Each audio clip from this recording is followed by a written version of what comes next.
Hello and welcome everyone. Thank you for taking the time out of your day to join our little online meeting today. My name is Alistair, the CEO of Mangoesmapping, and I'll be your host for today. Um, Before we get started, just a little bit of housekeeping, I suppose. We're going to run through some slides together, hopefully have a bit of a chat to some of you, and take questions via the Zoom chat feature. And towards the end, we'll allow everyone to unmute their mics and jump on board and join the conversation, as it were. So we'll keep an eye out on the chat and try and answer your questions as they pop up during the day and make it a bit more interactive. Feel free to put your hand up if you have any questions, and we'll get to them as we can. So I did say that I'm the CEO of Mangoesmapping. I'm also the CEO of another company called MapGear, that's the official exclusive distributor for Australia, New Zealand, and the Pacific. And the difference between those two companies is sometimes confusing for people. So I thought I'd take a moment to clarify that. So Mangoesmapping is our full service company that allows people to receive bespoke solutions. It delivers customized training and can provide quotes and fulfill university purchase orders, whereas MapGear is an online e-commerce platform with product pricing and ordering available 24/7.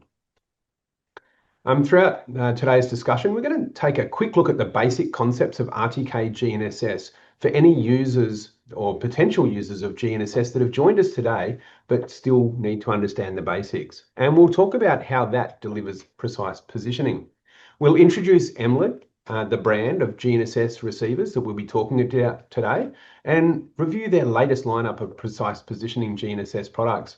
And as I said, towards the end, we'll open it up and allow everyone to unmute themselves and ask us questions in an unstructured manner. And before we kick off though, we're just going to have a quick poll, and as a bit of a warm-up, it'd be great to learn more about you, who you are, and why you've joined us today, kind of what you're hoping to get out of today. So feel free to jump in there and answer the poll. We do have prizes for people that participate in the poll. So at the end of today's webinar, if you're still online and you've participated in the poll, you're going to be in the running to win a merch pack from us. Just got a few more answers rolling in here. And James, in the back end, my back of house team, are you able to share this poll, please, with our audience so that they can see the responses that we've got? So I can see those already, and I'm hoping you guys can too. To be honest, I don't have the same view as you. Here we go. So we've got a whole bunch of people that are existing Emlid users. We've got about a fifth of the audience that are not existing Emlid users but are considering Emlid. We've got some new Emlid users, and we've got people that are just curious and researching RTK GNSS options.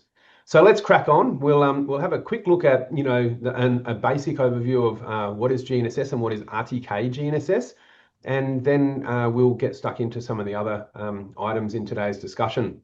So with all the intros out of the way, GNSS stands for Global Navigation Satellite Systems. They're networks of satellites that provide position, navigation, and timing data to GNSS receivers anywhere on the Earth. Emlid receivers consume all of the constellations listed here, including the American GPS, the Russian GLONASS, the European Galileo, and the Chinese Beidou satellites. And how we achieve precise positioning with these receivers is by receiving a correction from an existing known point. So we have a base set up on a known point, as you can see in the image on the right-hand side. And in this way, we can reduce positional uncertainty down to just a few centimeters by broadcasting that correction from the base to the rover. So the base knows where it is, and it's observing the satellites and going, I know I'm here, I'm observing that I'm somewhere else, and effectively, in a very simplistic way, broadcasting that difference as a correction to the rover that goes, I don't know where I am, but I'm observing that I'm somewhere else, and by applying the correction, I can truly know where I am. So in this example, the rover is receiving a correction via a radio. So an embedded radio in the rover and the base are communicating between each other to broadcast that correction from the base to the rover. There's another option where we can broadcast corrections via the internet. So that's known as like an NTRIP service, and they're an increasingly common way to receive corrections from a base to a rover. Examples of this in Australia include AusCores, Hexagon SmartNet. You can even use Emlid's own free Emlid caster service. And in New Zealand, the Land Information New Zealand has a service called Position NZ RT. And that and the AusCore service are both free services that you can use to receive corrections. However, the commercial services have a couple of additional advantages in terms of, base station reference density, which allows you to have shorter baselines and the opportunity to receive your corrections in different datums. I guess the other important point to note here is that these NTRIP-based services do require some form of internet connection, typically mobile coverage, at each end, at both the base and the rover end of that connection. So introducing Emlid, the brand itself, for those that aren't familiar with it, Emlid's receivers are rugged, simple, intuitive to use. They work in the most challenging of environments, and Emlid's Flow software, which we'll take a look at later on, is really enabling in terms of field office collaboration in real time. Another key point of difference between Emlid products and some of the other products on the market is the value proposition with these receivers. So even the most expensive feature-packed receiver that contains tilt compensation and points from images and augmented reality stakeout is under 9,000 Australian dollars. So it's really possible to sort of scale your fleet to include many users. In fact, I think our record-holding customer has over 150 receivers here in Australia alone. And they can only do that because it's affordable and it's scalable. And even though these are very affordable in comparison with other GNSS industry incumbents, these are trusted receivers. We have them in use by survey firms, major mining companies doing geological exploration for, multi-billion dollar polymetal deposits, and even state and Commonwealth government agencies all over Australia. In fact, the Australian government's even using Emlid receivers in Antarctica. And I was visiting New Zealand a couple of weeks ago and stopped by the Antarctic Heritage Trust, and they are also using Emlid receivers in Antarctica. And if they can work there, they can work anywhere. Alrighty, Emlid's ecosystem includes this seamless field and office ecosystem, this collaboration via Emlid's Flow 360 that I referred to earlier. So basically you have an Emlid Flow app on your mobile device, which you use as your controller in the field. And then you have an internet browser-based interface that you can use on a computer anywhere.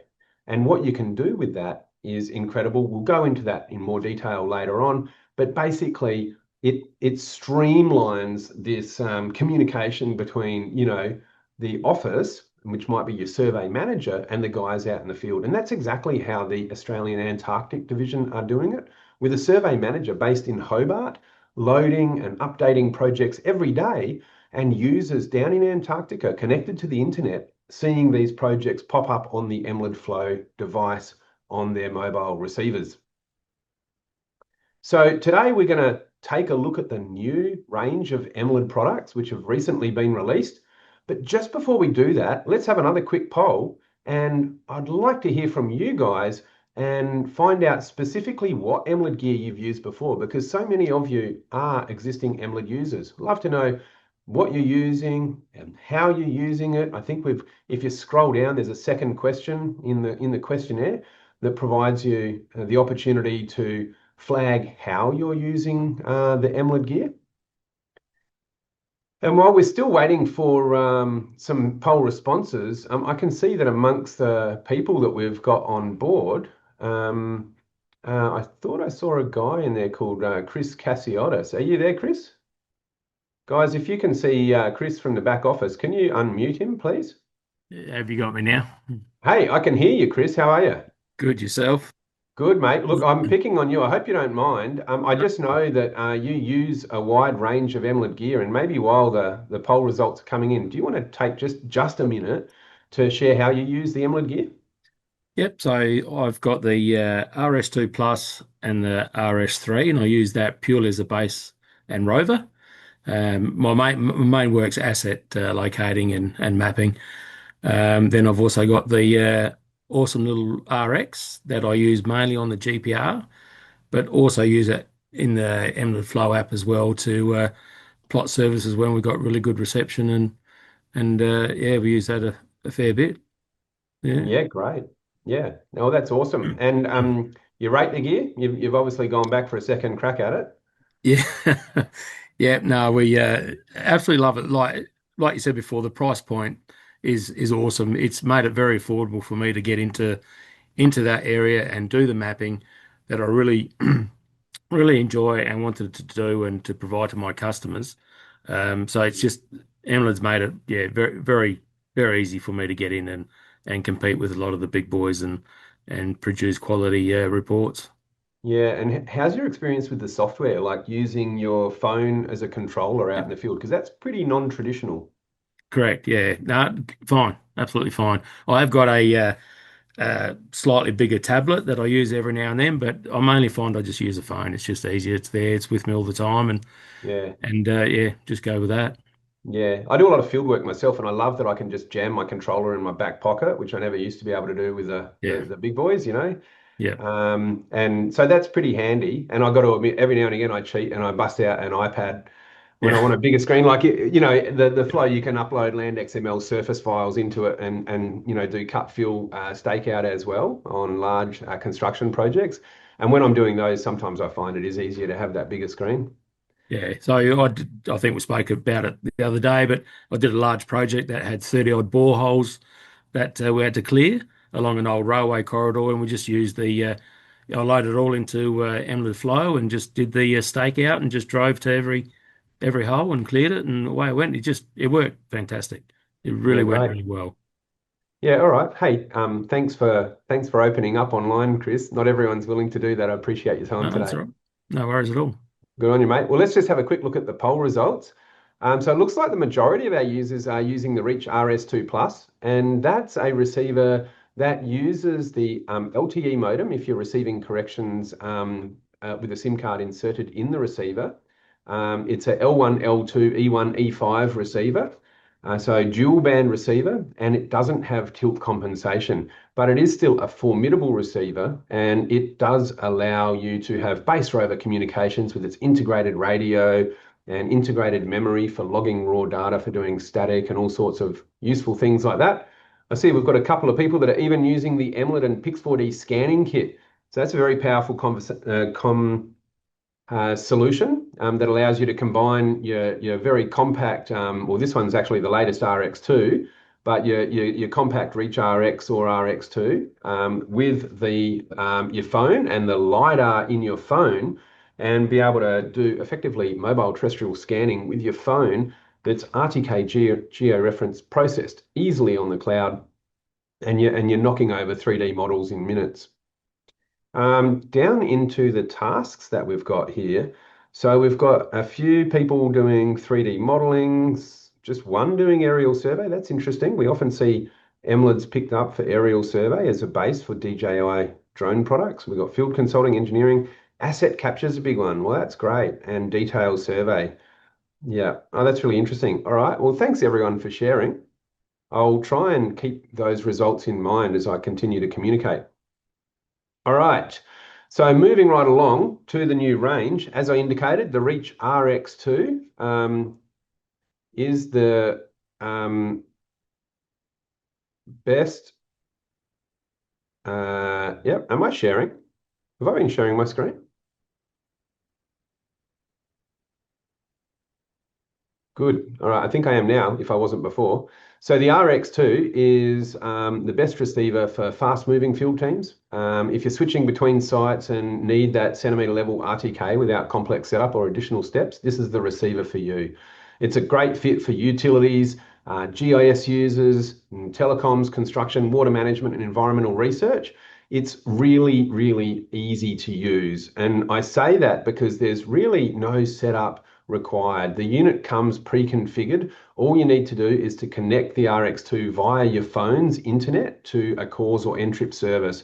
And you do that just by connecting the RX2 to the Emlid Flow app on your phone. So it's really simple. As soon as you have the RX2 connected to your phone, it's going to start consuming your phone's internet and allow you to connect it to a Ntrip service where it will get a fix, enable your tilt compensation, and start collecting with minimal training. And for that reason, we say it's a really great fit for GIS and construction teams, people that aren't necessarily, full-time surveyors. And because of its relatively low price point, it's also great for scale. So crews can equip many field staff and supervisors with the RX2 units. The RX2 still got good accuracy in vegetation. So it tracks all major constellations across multiple bands, so L1, L2, L5, and L6. And that enables fast, clean fixes and strong multipath resistance, which is great. Canopy environments and urban canyons are notorious for multipathing, which can make RTK challenging. So having all of those 4 bands available increases the chances that you're going to be able to get a fix in these challenging environments. The RX2's also got a high performance IMU embedded in it. For those that have used the Reach products with the RS3, sorry, that have used, Reach products with tilt integrated into them, like the Reach RS3 in the past, you know that, you turn on the IMU and it takes about 30 seconds to warm up. So IMUs actually need to come up to a very specific temperature. I think it's about like 25.4 degrees and just need to initialize them. So they're factory calibrated, but they still just need to be initialized in the field. And that process was about 30 seconds with the RS3. Well, in my experience with the RX2 that I've been playing around with, I'm seeing this initialization come in under 10 seconds now, which is really great. The benefit of that tilt compensation is that people can measure accurately when the pole isn't perfectly vertical.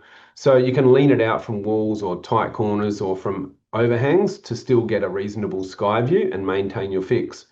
And that factory calibrated IMU means that the tilt engine can resist interference from nearby metal or electromagnetic radiation, that sort of thing. Interestingly, I heard from an existing Emlid customer that's now got an RX2, and they did a bit of rough and ready testing in the real world with their RX2 against one of their existing Topcon Hyper VRs.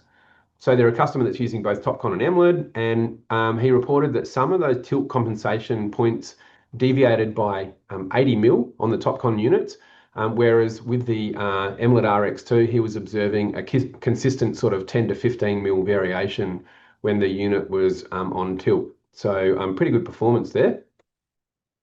And additionally, you can get the advantage of a quick release mount, and this allows you to like rapidly add or remove your RX2 receiver from a pole. We use this in the field. I've got guys from my company out in the field today doing an aerial LiDAR survey, and I can guarantee they'll be using quick release to shift the GNSS receiver from a survey pole back onto the bull bar of the vehicle while they drive around site and stake out the next points that they're looking to pick up. So the benefit of Emlid's new quick release is that it really minimizes the wobble or the backlash that can occur with some quick release mount points or quick connect mounts, depending on if you like to connect or release. Glass half empty, half full, I suppose. But the idea is that you really don't want movement between the pole and the receiver on top of the pole, because the tilt compensation is extrapolating out the location of the pole tip. And if that, relationship between the receiver and the pole changes because of this backlash, then the extrapolation is going to be increasingly inaccurate. So Emlid went to the trouble of developing their own quick release mount or quick connect mount that really minimizes that movement. So I talked about, the ability to address, construction and other markets. So apart from meeting construction survey workflow needs, the RX2 drops right into GIS software stacks. So the Apple MFi certification of these receivers means that native, reliable external GNSS connections to iPhones and iPads is super easy, and pairing on an Android is just as quick. With Emlid now being an official partner of Esri, the RX2 works seamlessly with ArcGIS Field Maps, Survey 123, and Quick Capture for data collection in the GIS industry. The receiver also pairs, as I mentioned, with Pix4D Catch on LiDAR iPhones to do your survey grade 3D capture, and works with other mobile scanning apps that also support external RTK. So we've discussed the new Reach RX2, that network rover that only uses the internet to receive corrections. It has no integrated radio. And we'll move on now to the receivers that can act as both a base and a rover. And the first of these is the existing RS3 that you can see in this picture. We've sold, I don't know, thousands of these already. It's great for individual surveyors and small surveying businesses. Common industries we've seen adopting the RS3 are utilities, infrastructure, topo survey, general construction, and drone surveying. As I said, they're really great as a base for drone surveyors to be able to collect Rhinex logs and post-process, or to broadcast RTK corrections in real time to their drones. For reasons that we'll explain a little bit further along, we're now recommending that utilities, infrastructure, and construction companies tend towards the RS4 product line rather than continuing with the RS3. But I believe personally that it's still a great fit for individual surveyors and small surveying businesses. I'll explain that difference in a bit. So now we can talk about the Reach RS4. It's a versatile receiver and it's an ideal base. It maintains precision in both canopy and urban areas. In those, areas where we talked about there being lots of multipathing or reflection of GNSS signals of canopies and buildings. But let's take a closer look at those product features and benefits. So it's built with a magnesium alloy body. It's as strong as it is lightweight. It's durable, it's light, it's ideal for working in tough conditions and still being easy to handle and lightweight. According to the spec sheet, we're yet to receive these in Australia. Even I don't have one yet, but according to the spec sheet, they're 920 grams. So it's fairly comparable in weight to the Reach RS3 that was made out of polycarbonate. We talked about them being high accuracy, so they can track all available satellite constellations and frequencies. So the L1, L2, L5, and L6, and those lower L5 and L6 bands are more resistant to multipathing and interference. So they're really, quite useful to have in your GNSS receiver, and you don't get that with the RS3. And because it makes your receiver, more resilient in terms of multipathing, you'll have fix in more circumstances. And for naive users, people that maybe don't have lots of experience already with RTK, I think it's really preferable to give them the best possible experience so that, they don't have to, struggle with the challenge of getting a fix in these difficult circumstances. I think, for experienced people like sole surveyors or small survey firms where they've got the, structural understanding of the science and physics behind real-time kinematic observations, they can probably get more out of the Reach RS3 and understand how they can optimize their circumstance, whereas that's a bit more challenging for naive users. So this receiver's got 672 channels compared to 186 on the RS3. It can track more than 50 satellites at a time. These features ensure reliable performance and RTK precision in those challenging environments that we've talked about. And we talked about the IMU in the RX2, the high performance IMU. Well, the Reach RS4 and the Reach RS4 Pro also have a high performance IMU in them, and they deliver accurate results even at high tilt angles. For example, a 30-degree tilt can still achieve a theoretical 18 millimeters of precision.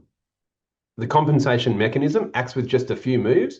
You can see this guy's doing kind of like a figure of eight to warm it up, and it remains stable throughout the survey. So that saves you time and avoids the need to reinitialize the IMU as you go.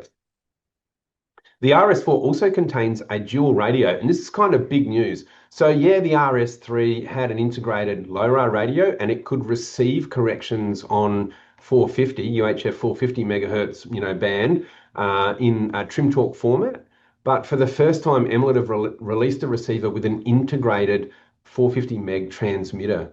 So the RS4 contains both LoRa transmit and receive and UHF 450 meg transmit and receive capabilities. And the unit ships with two antennas so that you can choose which antenna you're going to use for your communication pathway. So you can see here the packaging for the new RS4. It includes a quality USB cable and the LoRa and UHF antennas. I've also highlighted the underside of the Reach RS4, where you can see up the top the port for the LoRa and UHF antennas, and you can also see the LTE modem port for your SIM card. So with the LTE modem port, you can see that you need to unscrew that to place your SIM card in. And that's because we don't anticipate people changing their SIM cards very often, and we want to make that a really strong port that doesn't get full of sand and mud and gravel and that sort of thing. So with the Reach RS3 and with the Reach RS4, they're IP67 rated, so you can have all the flaps open and still know that your receiver is going to be waterproof.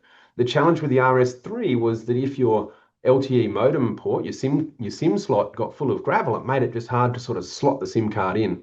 So they've addressed that in this receiver by putting a very separate port for that. And you still have the convenience of the rubber flaps for the other three connection points. So the RS4, using that LTE modem and the SIM that you insert in there, can support send and receive for network end trip corrections, just like the RX2. And these can be delivered via the integrated LTE modem, or most commonly by connecting your receiver to your phone and then using the mobile data from your phone device via that BLE connection. Now, earlier on, I saw a guy in the audience, Andrew Sharp. Are you there, Andrew? I don't know if he's still there or not. I can't quite see who's online easily. Have we still got Andrew online, back of house crew?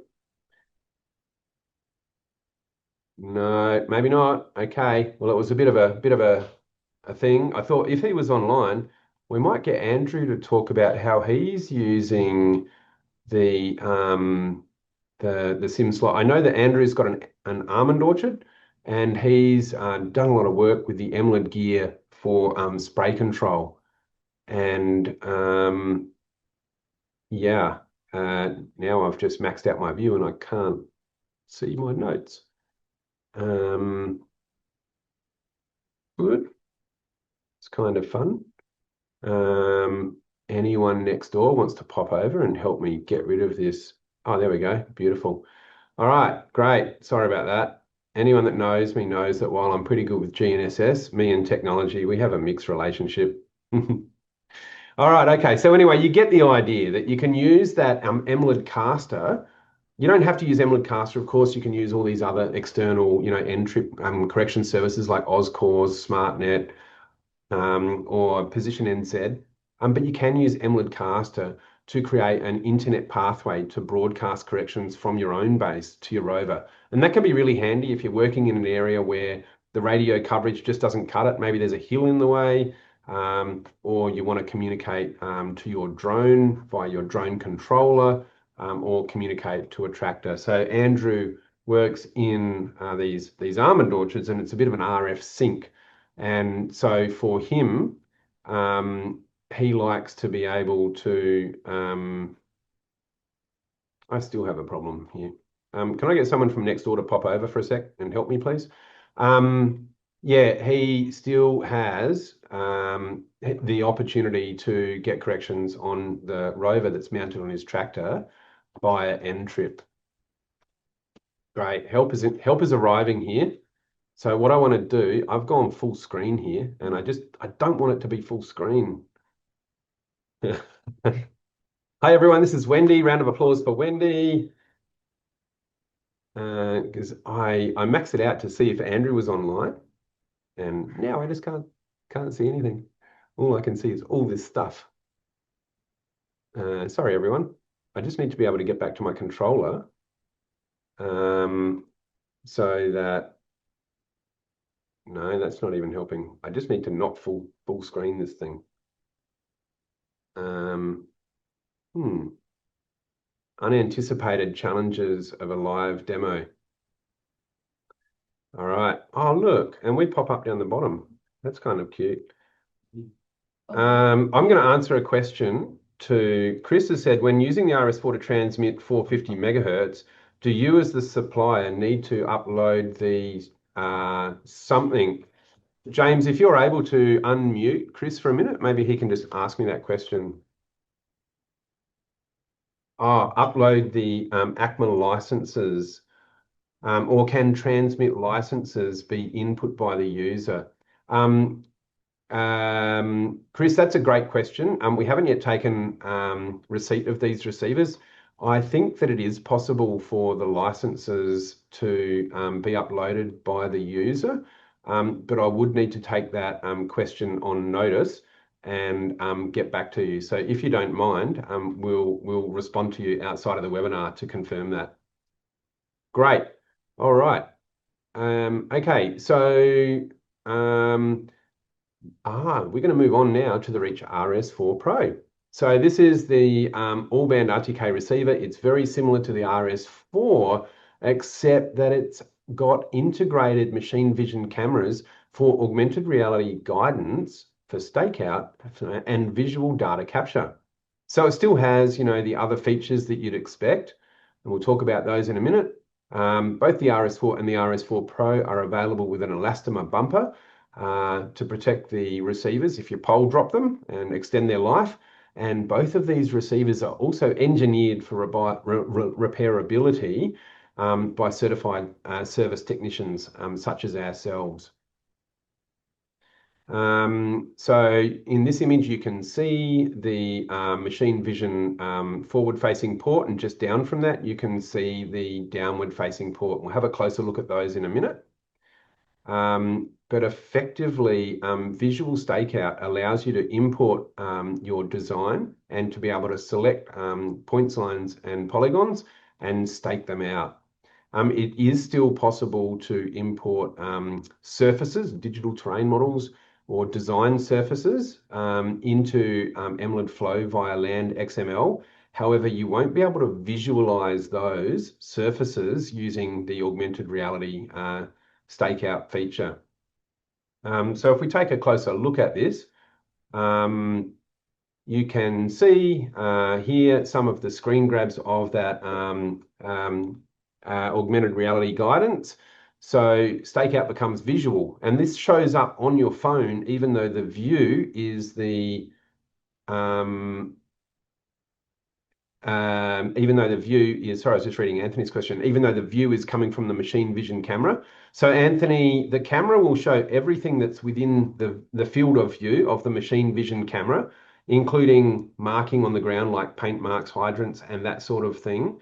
And the other interesting thing is, as I understand it, having not yet received one, but having played with it at the International Dealer Conference with Emlid back in September, that the video snippet is recorded as part of the project, and you can go back after the event and select additional points out of those images after the event. But I would just, put a giant asterisk on that, not yet tested in the real world, but that's my understanding of how it can operate. So the designs, it allows you to overlay your designs directly on the real world, showing you where to place your stakes. It provides you with this sort of dynamic navigation, auto bullseye view, cut and fill indicator for your verticals, and there's a quick point switch which allows you to save a point as a staked point, so you can rapidly compile a stakeout report to provide your client if that's necessary. So with AR, crews can work faster, even on complex construction sites or roadworks. Now, I know I'm kind of laboring the point about the AR guided stakeout, but I thought that it's, really interesting and a big, departure from the traditional Emlid product lineup. So you guys would want to know a lot more about this. So in this video, which is using the earliest version of the stakeout capability, you can see that it's staking out a pole, a light pole. So as I indicated, you can use this to stake out points, lines, and polygons, and cut fill staking is supported in Flow Survey with those land XML files that you can import, and you just won't be able to see those in AR though. Great. Well, let's move on to the next feature. So I guess this is coming back to Anthony's question about what's recorded, and will the cameras pick up markings on the ground like paint marks, hydrants, etc. So what we're doing here is we're activating the measure from images feature. So in this screen grab, you can see the interface, and we'll show you a little sample video of this in use in a moment. But essentially, with the measure from images feature, it allows you to still measure with your RS4 Pro, even when you can't get the tip of the survey pole into a specific location. So it's great to be able to use these cameras to measure building facades, areas behind fences, maybe across a busy road, or other inaccessible points. And the effective range of this is about 15 meters from what I can understand, without extensively testing that myself. But that's what I've understood from discussions with Igor, the CEO of Emlid.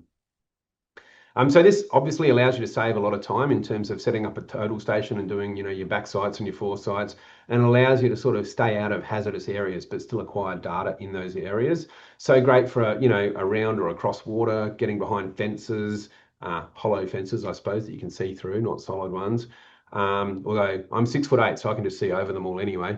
I'm getting over traffic and picking up data on the other side of busy traffic. I'm working around pits, past hedges and around machinery. I guess you get the idea. Anthony's subsidiary question: is the photo and video capability using the Emlid Flow subscription service or the standard non-pay version? Anthony, my expectation is that you'd be able to use this with point data in the free version of Emlid Flow, and the Emlid survey version would allow you to use it for staking out your polylines and all of that sort of stuff. So let's just have a look at this in action.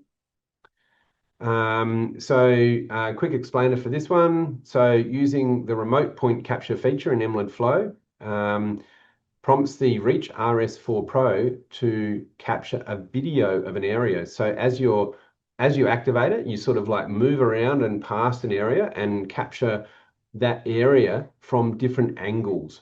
And it's kind of like photogrammetry. So what the Emlid app will do is then consume the video acquired by the receiver and process that on your mobile device in the Emlid Flow app. And that allows you to select points on individual frames and get their precise coordinates, leveraging that sort of photogrammetry technique. So as I said, that's pretty handy for measuring objects in hard to reach or hazardous areas, or areas with weak signals. Like maybe you don't want to take your receiver under a building overhang or into some complex vegetation, but you can see a point there clearly enough and be able to walk past it, capture a video, and select a point from that, from the series of frames that were captured with that video. What I really liked when I tested this was that I didn't have to annotate any more than one frame. So if anyone's done ground control point annotation in a photogrammetry package, you might have to annotate a ground control point in multiple frames. Although I think most of them these days auto annotate the remaining frames once you've annotated one.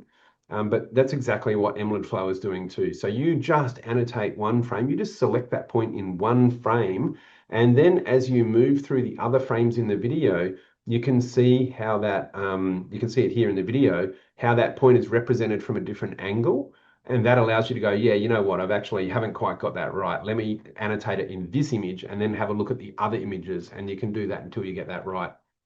And as I indicated, I believe that you can do this after the fact. So you've captured the image. In this case, we're picking up the corner of the park bench. Maybe when we get back to the office, we realize that we should have picked up the corner of the concrete pillar behind it, and we can then extract that from the video as well. That's my understanding. Please don't hold me to it at this point in time. It's early days.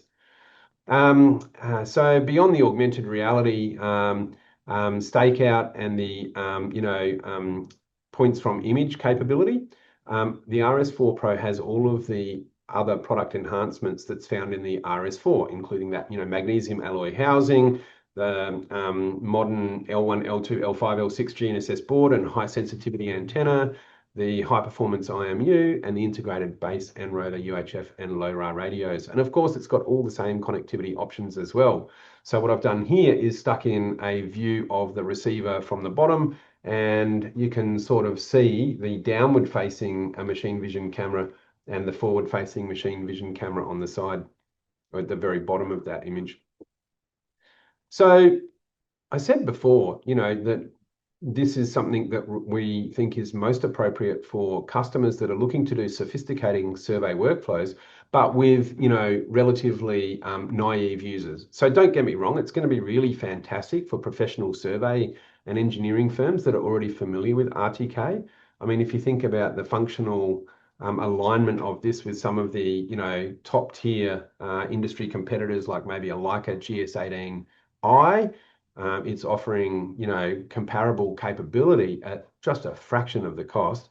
But because it's also got that high performance antenna and the very usable interface in Emlid Flow, it's also ideal for people that aren't trained surveyors and that aren't familiar with the complex software workflows found in the, traditional survey control software. We think that this receiver is also great for use, obviously, in sites that have limited access or complex access or hazardous and restricted areas because of the, capability to connect a point remotely. Rightio. Okay, we talked about the quick release mount before for the RX2. It's the same for the RS4 and the RS4 Pro. They were both engineered to accommodate that quick release mount.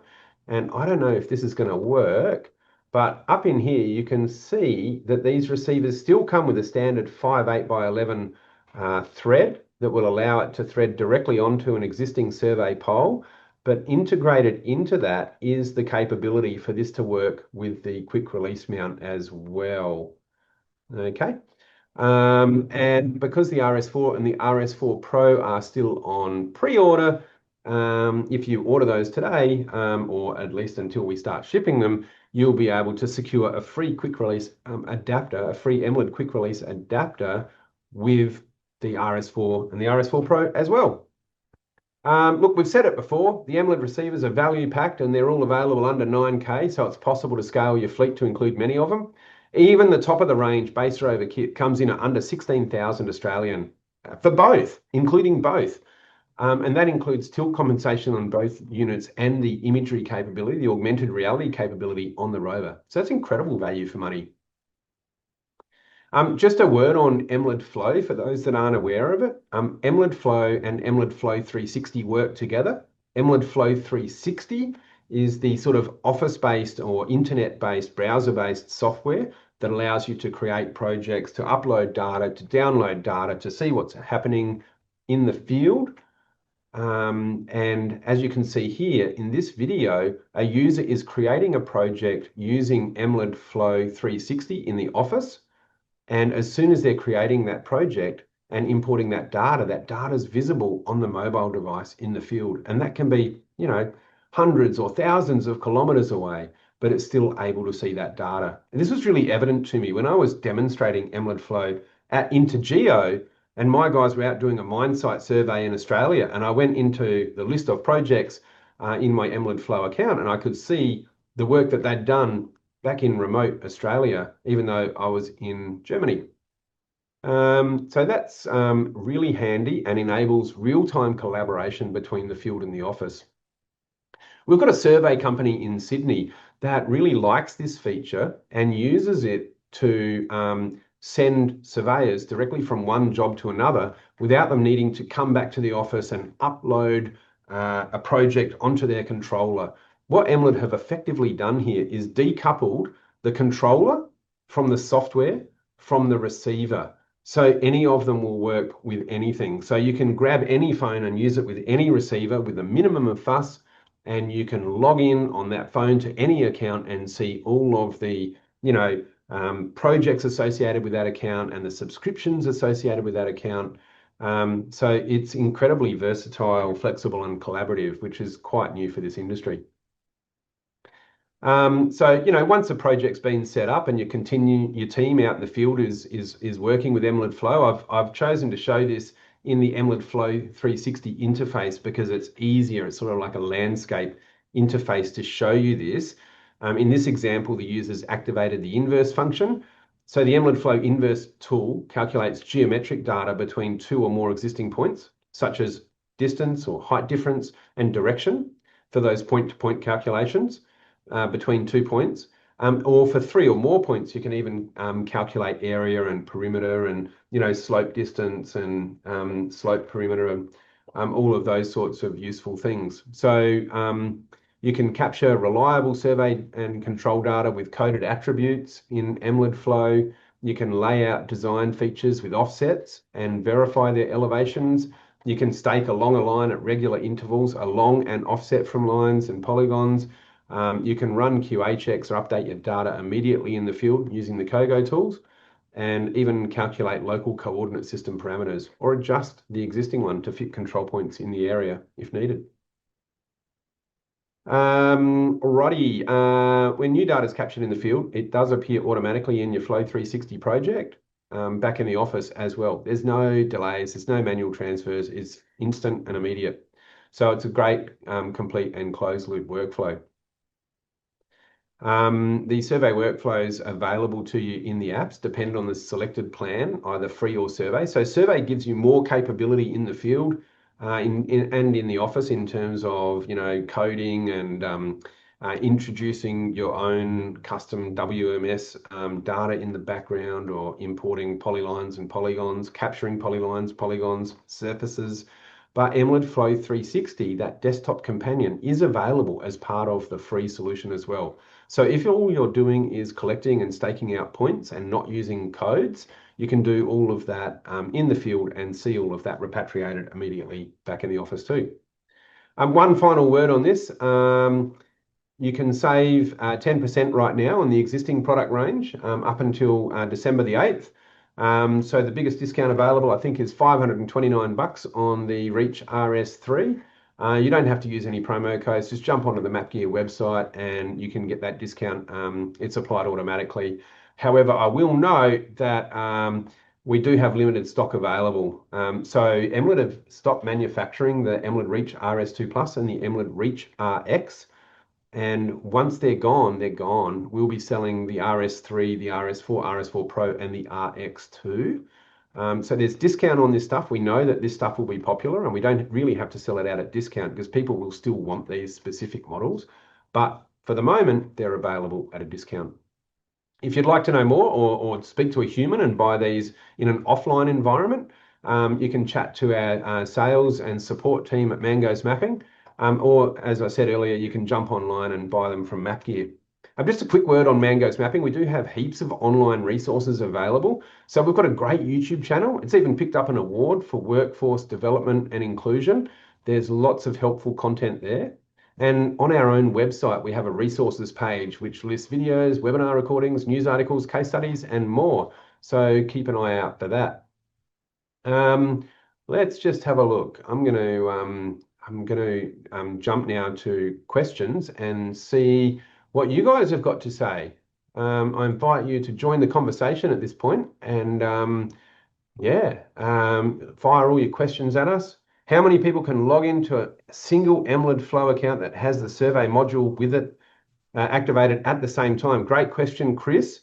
It's designed to be used by like a desktop, I think an iPad and an iPhone, or a tablet and a mobile device concurrently. So it will support multiple people in the same account. But if you've got a whole stack of people using it, with the same phone, or like all logged into it and using the phone, I think that it's going to sort of like daisy chain, and when someone logs on, it's going to kick another user off. So you can effectively, one person in the field doing useful things in the field is the answer to that. Emlid are working on a new product that they showed at Intergeo in October. It's not formally released yet, and there'll be lots of questions about this as it comes to fruition. But it's going to be called, from what I can understand from the demo, Emlid Flow Business. And what Emlid Flow Business will do will be to allow enterprises to be able to have multiple users and multiple Emlid survey accounts, but under one umbrella organization. So you can have an account administrator issuing licenses to individuals, issuing projects to individuals, and have sort of like a many-to-many relationship between individual Emlid Flow accounts, individual Emlid Flow users, and Emlid Flow projects. So you might have a user that's an editor on an Emlid Flow project, a user that's just allowed to view and stake out from that project, and an administrator that can, create the projects and issue licenses. I'm not trained yet on all of the differences with that because the product hasn't been released yet, but it is intended to address those situations where you want to be able to not just, float a single subscription around across multiple users. Chris, I can see you also asked, what features does the survey module include that the free doesn't? There are a few. So you've got the obvious things like the capacity to collect polylines and polygons, and to import land XML surfaces to be able to stake out surfaces, do your cut fill stakeout on surfaces. You can even stake surface elevations along a line. So you can use your polyline or a string like a curb for your horizontal alignment and use the underlying surface for your elevations. So custom code libraries, or code libraries full stop. So Emlid offer their own code library. I've taken theirs and augmented it with a few extra codes to create our own Mangoesmapping code library. We've also, for some projects, cut it down and just created our own custom code library that's specific to a survey that we're doing. So we did a 2,500 feature survey on water network for one of our local governments up here. And we just created, I think it was about 25 codes in that one. Are you able to shift design CSV, DXF, or XML files? When you say shift them, do you mean to sort of like transform them to give them XYZ offset? If that's the case, no, you can't. You can, when you're staking out to a surface, you can apply a horizontal offset to that surface. So if that surface is supposed to be, your finished surface, and you need to do bulk earthworks and cut like a meter below that or 300 mil below that, you can put a negative offset on that. Or if they've given you, a raw earth and you need to build it up a meter on top of that, you can apply a positive, elevation offset to the cut fill values when you're staking a surface, but you can't use it to sort of transform data. You need to do that in a third-party package and then bring that back into Emlid Flow. There are other features that are associated with the survey module, like the capacity to do multi-point localization. And there's a lot more associated with that. And oh, there we go. Thanks, Zane. Appreciate that. So the inverse and traverse functions, where I showed that inverse function before. Satellite maps, Zane, big news. Satellite maps are now available as part of the free subscription. So you don't need to subscribe to Emlid Survey anymore to be able to activate the default satellite backdrop in the latest version of Emlid Flow. But to import your own WMS or WMTS, web map tile service layers, you do still need to have that survey connection. And auto collect by time or distance, that's a great one. Yep, and your stakeout reports. Thanks for that, Zane. So Zane's from Ferntech, which is one of our dealers in New Zealand. They have an outlet in Auckland and also in Christchurch, and they're the lead DJI distributor for New Zealand as well. Chris asks, is the Emlid N-Trip as good as SmartNet, etc.? I think we're kind of comparing apples and oranges there. So SmartNet have their own reference stations. They have quite a dense network of reference stations across Australia, and they allow you to receive corrections on a single baseline, like connecting to the nearest base, or doing what we call a virtual reference station, which is sort of like an interpolated base that, becomes active adjacent to you. Like usually I'm always within 100 meters from what I've seen, and sometimes just a meter or two away. So very short baselines, and then it interpolates the corrections from three surrounding reference stations that are within its network. So you need to be within its network, not just adjacent to it.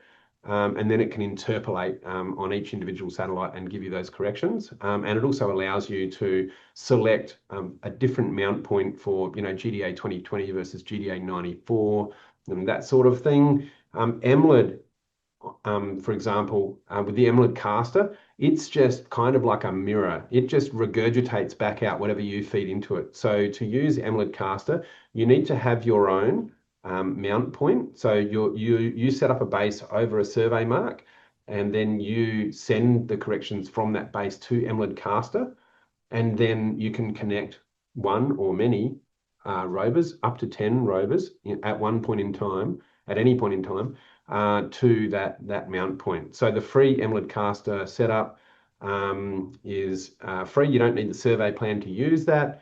Hot tip for anyone that isn't yet an Emlid user, you can actually use Emlid caster with your non-Emlid hardware as well. It will just consume and regurgitate whatever you throw at it, and it's free. So it's a great way to get started with Emlid. But yeah, effectively, if you're broadcasting a correction in GDA 2020, that's what you're going to pull back down off it. And a free Emlid caster account allows you to connect up to 5 base stations, 5 base stations at any one point in time, and have up to 10 rovers connected to that at any one point in time as well. Oh.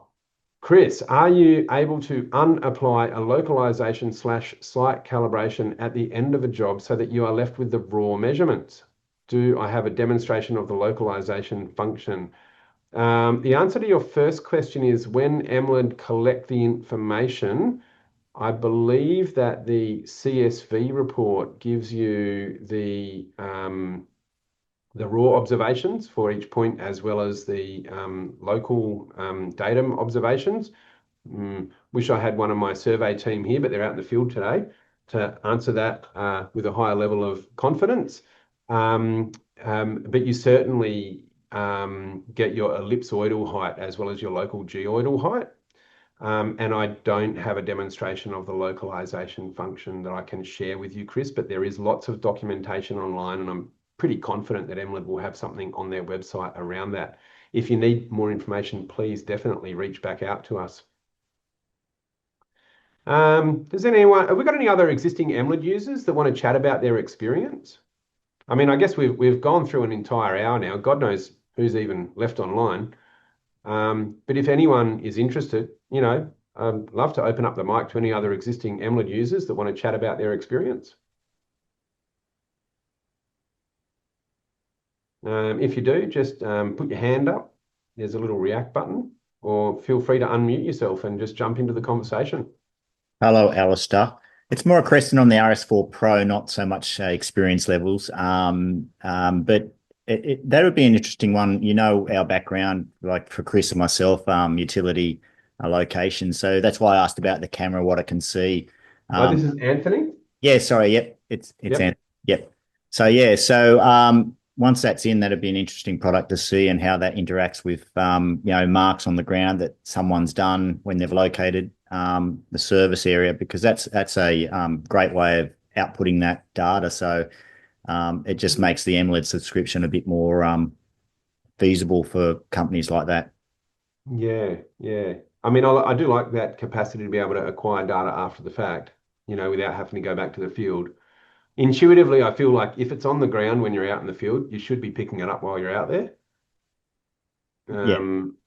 Like whacking the pole tip over that point and collecting it. I would feel more confident doing that. But the funny thing is when the RS3 was released, and I've just been, working with this stuff for whatever, 8 years, I was like, who needs tilt? Like I don't feel as confident with tilt. I'd much prefer just to level it up and have my bipod, and like you can see in this picture with these guys in Vanuatu. But the reality of it is, once I started using tilt, I realized how much hard work it was to level up a point using a bipod or even worse without one. you know, like it all just costs time and it adds weight. And when we did that 2,500 feature survey, we did it with tilt-enabled RS3s and we ditched the bipods unless we were doing our checks. So, you know, pre and post pole height adjustment, we're always very strict on making sure that we check on an existing mark. You know, pre and post session, go and check on a you know, registered survey mark to make sure that we don't have any blunders in our setup. So I can imagine with the new augmented reality capability, once we start to use it and really leverage it, and you know, we just sort of take it for granted and the productivity gains that it will bring, probably a bit like a microwave. You know, you never thought you needed one until you had one, and then you wonder how you ever lived without it. Now, going on further with that, Alistair, that photo data and video data, is that like a standard file that you can output to something else that you might use, other GIS programs? Doubt it. No worries. If you think about it, the photo itself is not fully geo-referenced, like probably the center of the photo is. I don't know exactly how Emlid's photogrammetry engine operates, but it's not like that photo becomes something that you can insert as like an aerial image in the background of a GIS project or something. You know, it sits within Emlid Flow as part of a stream of photos or frames of a video, and you can then use that to do your photogrammetry. I don't know, and I'd be reasonably confident that Emlid haven't gone to the effort of investing in all of the computational requirements to export not just, you know, the image, but all the background spatial data that's associated with that image that would be necessary to allow reprocessing that data in a third party photogrammetry engine, because it's just fundamentally outside of the brief. You know, it's not how the product's intended to be used. Yeah. Anyway, I guess time will tell once we get it and we start to have a play with it. But yeah, at this stage, I'll be reasonably confident that the capacity to extrapolate data from those images and get meaningful 3D coordinates would be limited to using it on board the device itself. Hey, I don't know who's left on board, but I've just had feedback from the back of house that Nathan Green is our lucky winner. So congratulations, Nathan. You'll get an email shortly from the team to follow up and get your information so we can send you out your merch pack. Oh, Look, we thank might just, you. yeah, you're welcome, mate. Thanks for joining us today and for participating in the poll. Last opportunity for anyone to raise a question or something. Otherwise, we might just wrap it up. No? Wait, hang on. I've got something down here. Oh, no, that's just Wendy's notice. Look, thanks, everyone. Have a wonderful Christmas. This is our last webinar for the year. Enjoy, have a safe and happy festive season with your families, and we'll see you all in 2026 when I'm sure we'll have some exciting, you know, products to play with. Nice. Thank you, and Merry Christmas to you as well, mate. Awesome. Thank you. Yeah, cheers, guys. If anyone's got any feedback on today's format, we're always interested in learning more about how we can make these engaging, relevant, that sort of stuff, you know. Yeah, great. All right. Thanks very much, everyone. See you next time.